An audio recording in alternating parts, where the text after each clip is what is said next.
Kumusta po mga boss? Sa halagang 99,900 pesos, may 150cc ka na.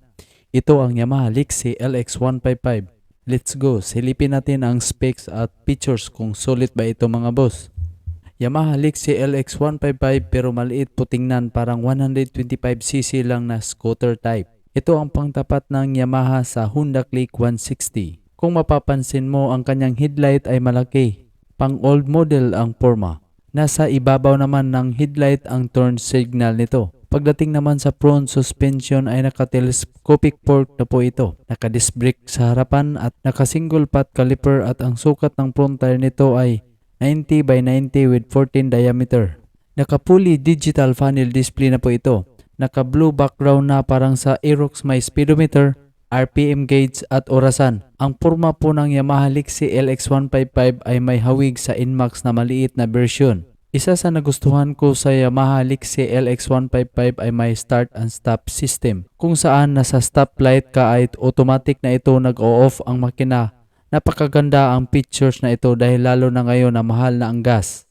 May built-in charging port na rin ito at may maliit na bulsa sa gilid na pwede mong lagyan ng iyong smartphone, gloves, bonnet at etc. Ang kagandahan pa nito, ang kanyang button selector ay may hazard switch na at ang kanyang susian ay naka-mechanical key pa ito with shutter lock key. Pagdating naman sa engine specification ng Yamaha Lixie LX155 ay may 155 cubic centimeter, automatic transmission, 4-valve, single cylinder, 4-stroke single overhead cam, may cooling system na liquid cooled kaya mabisa na sa long rides, at ito naman ay nakapagbigay ng 15 horsepower at 8,000 RPM at may maximum torque na 14.2 Nm at 6,500 RPM.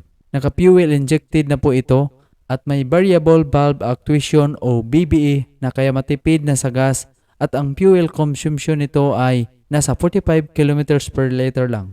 Pagdating naman dito sa kanyang upuan ay may simple lang, malapad at malambot na upuan. Ito naman ang kanyang compartment set pero hindi kasya dito ang isang full face helmet. Sa tingin ko half face helmet ang kasya dito. Sa kanyang side profile naman ay nakalagay ang 155LX na naka 3D emblem. Pagdating naman sa kanyang tail light ay naka full LED na at naka integrated turn signal na rin ito. So maganda na dahil hindi na delikado na masagi o matanggal. Sa rear suspension ng Yamaha Lixie LX155 ay naka-single shock absorber pa rin ito. Naka-drum brake sa likuran at ang sukat ng gulong sa likuran ay nasa 100 by 90 with 14 diameter.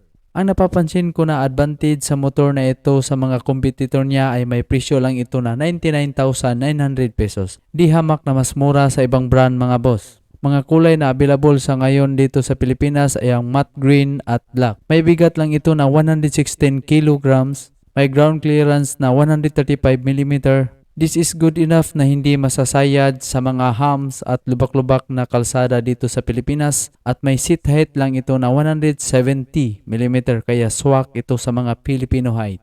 May bore and stroke tayo na 58 by 58.7mm at compression ratio na 11.6:1. Ang disadvantage ng Yamaha Lixie LX155 ay wala pang smart key system at wala pang anti-lock brake system. Pero perfect pa rin ito sa mga Pinoy riders, pwedeng pang MC taxi o pang lalamove mga boss. Kung nagustuhan mo ang ganitong review ay paki-follow, like and subscribe sa Jimboy Moto Facebook page, YouTube, TikTok. Thank you and God bless.